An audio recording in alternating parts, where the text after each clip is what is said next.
Assalamualaikum warahmatullahi wabarakatuh. Alhamdulillahirrahmanirrahim. Wassalatu wassalamu ala asrofil anbiya'i wal mursalin wa ala alihi wa sahbihi ajma'in amma ba'du. Pada kesempatan hari ini kita akan membicarakan tema yang sangat menarik, yang kadang-kadang tema ini menjadi perbincangan kita sebagai orang tua dan sekaligus kita sebagai anak. Ada perkataan yang muncul ketika saya itu berkunjung ke sekolah, yaitu TK. Kebetulan saya menjadi ketua yayasan TK Ashabul Fikri. Kemudian seorang guru bertanya kepada saya, ada anak yang sangat luar biasa aktif. Kemudian karena keaktifkannya ini memang sebagian guru merasa kewalahan untuk menghadapi anak ini. Kemudian seorang guru bertanya kepada saya, anak itu kan terlahir fitrah kan katanya. Saya bilang, ya, anak itu terlahir dengan fitrah. Tetapi kenapa anak itu bisa aktif, kemudian anak itu bisa melakukan sesuatu gitu? Apakah kesalahan orang tua? Saya katakan ada potensi orang tua akan mempengaruhi anak.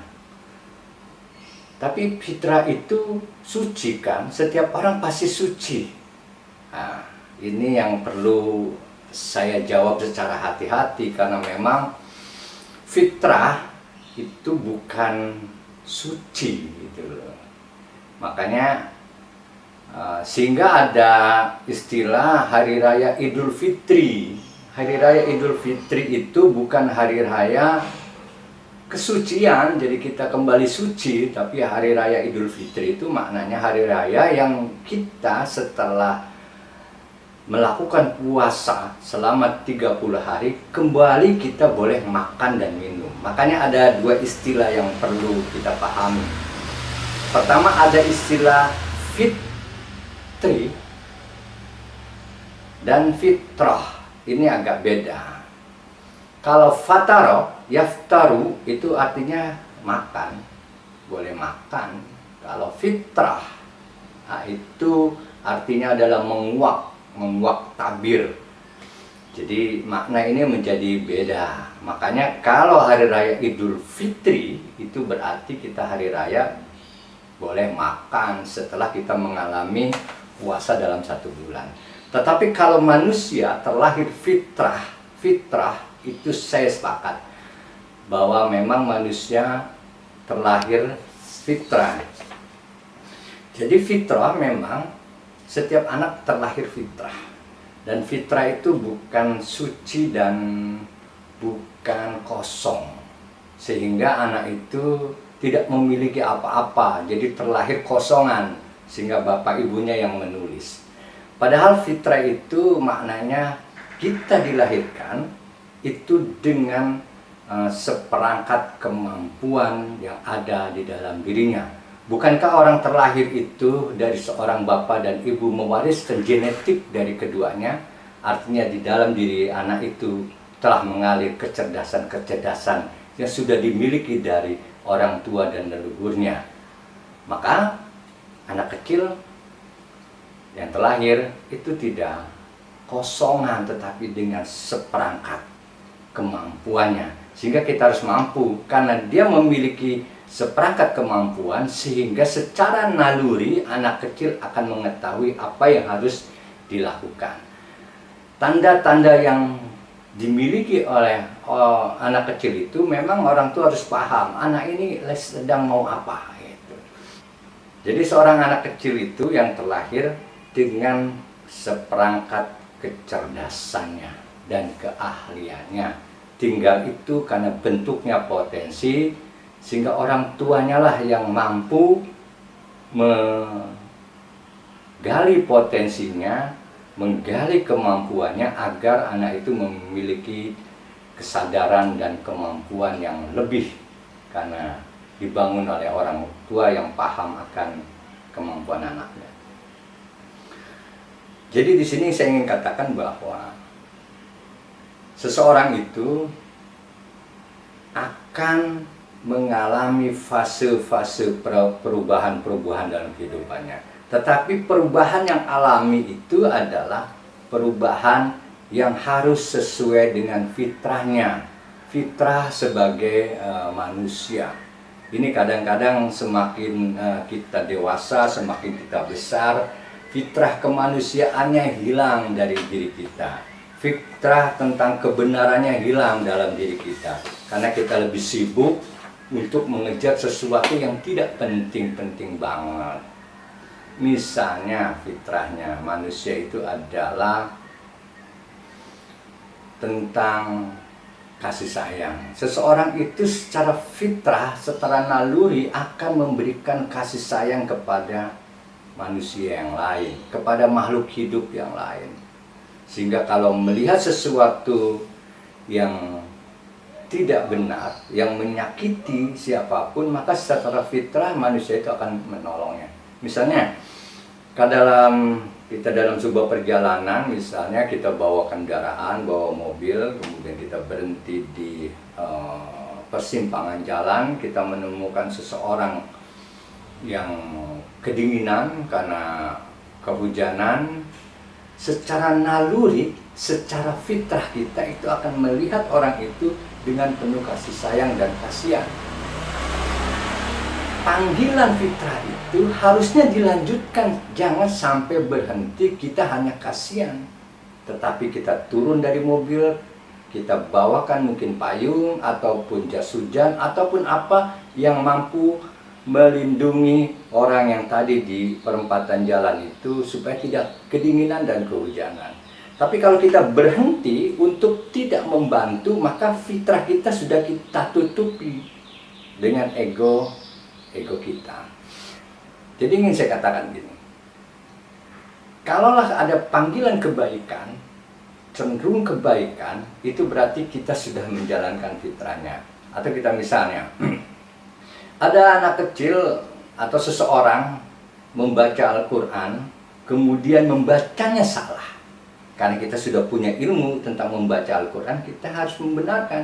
Jangan dalam arti ini bacaannya salah, tapi kita harus membenarkan, itu namanya fitrah.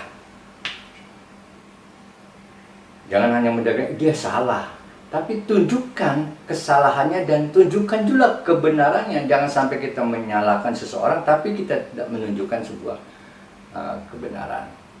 Misalnya ada tetangga yang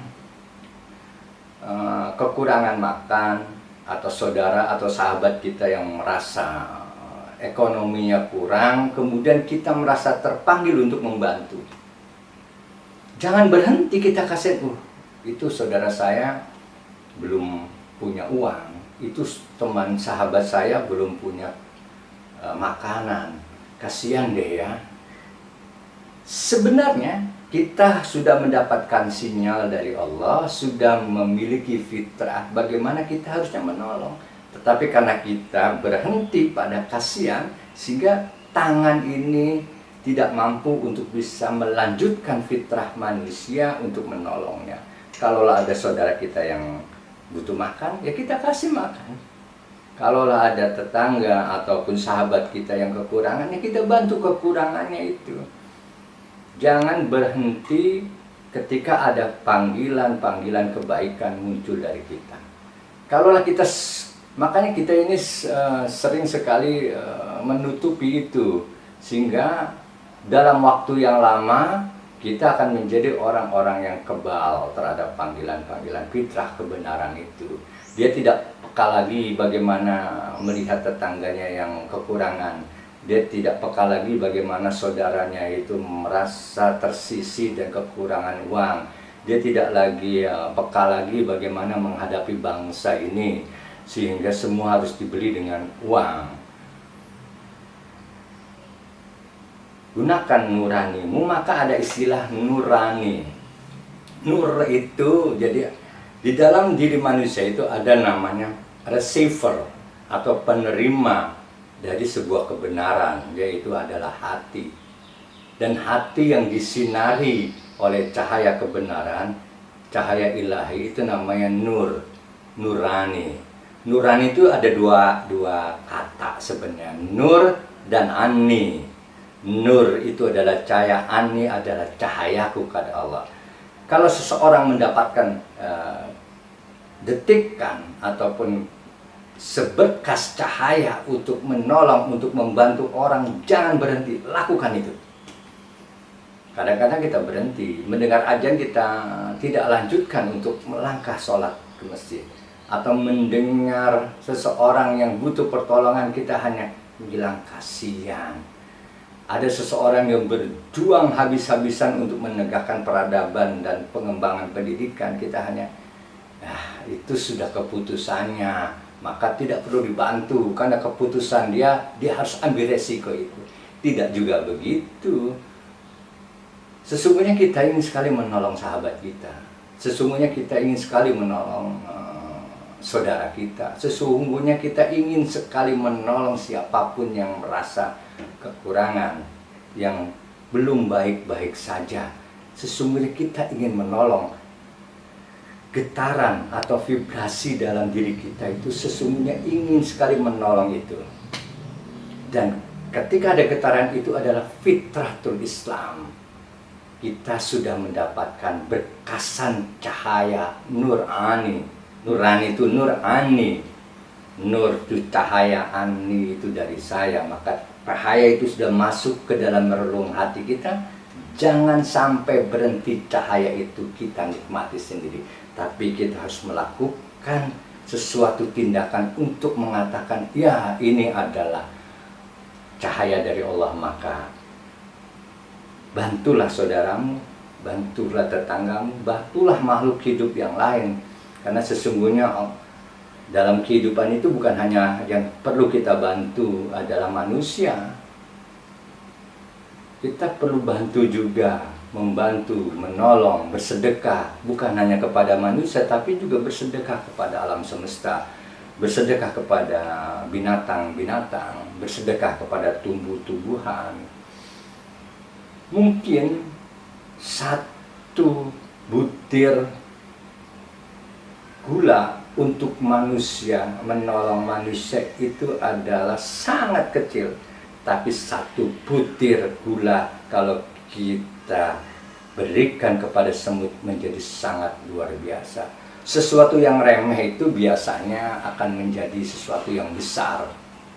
Janganlah kita melakukan sesuatu yang remeh tidak mendapatkan balasan oleh Allah Subhanahu wa Ta'ala. Tetapi kita yakin apa yang kita lakukan selama hidup kita, melakukan yang remeh-temeh, sesungguhnya itu bagian dari kebaikan. Kebaikan adalah sedekah. Jadi kalau kita memberikan sedekah kepada orang lain, berarti kita sudah memberikan kehidupan kepada orang lain tersebut. Kalaulah kita memiliki tanaman, kemudian kita siram tanaman itu, kemudian tanamannya itu berbuah, dapat dipetik, dan itu adalah sedekah. Kalaulah kita memberikan makan kepada burung-burung yang lewat di depan rumah kita, kita tebarkan itu beras sedikit saja, bagi mereka sangat luar biasa mendapatkan karunia, keberkahan dan kerahmatan, kebaikan dari kita. Fitrah itu adalah menguak kebenaran yang ada di dalam diri kita sebagai manusia. Fitrah kita itu pasti akan mengarah pada dua hal. Pertama, mengarah pada kebaikan dan mengarah kepada kebenaran. Sehingga dalam surat Al-Asr, wal asri innal insana lafi khusrin illal ladina amanu wa amilus solihati wa tawassaw bil haqqi wa tawassaw bis sabr. Sesungguhnya manusia itu dalam kerugian. Siapa yang rugi itu? Yang rugi adalah mereka yang mengingkari fitrahnya sebagai manusia. Fitrah manusia itu dua, yaitu cenderung pada kebaikan dan cenderung pada kebenaran. Dan kita sebagai manusia harus mengingatkan kepada manusia yang lain untuk kembali ke fitrahnya, wa tawassaw bil haqqi wa tawassaw bis-sabri. Demikianlah uraian singkat tentang fitrah. Bila itu kuliah, Assalamualaikum warahmatullahi wabarakatuh.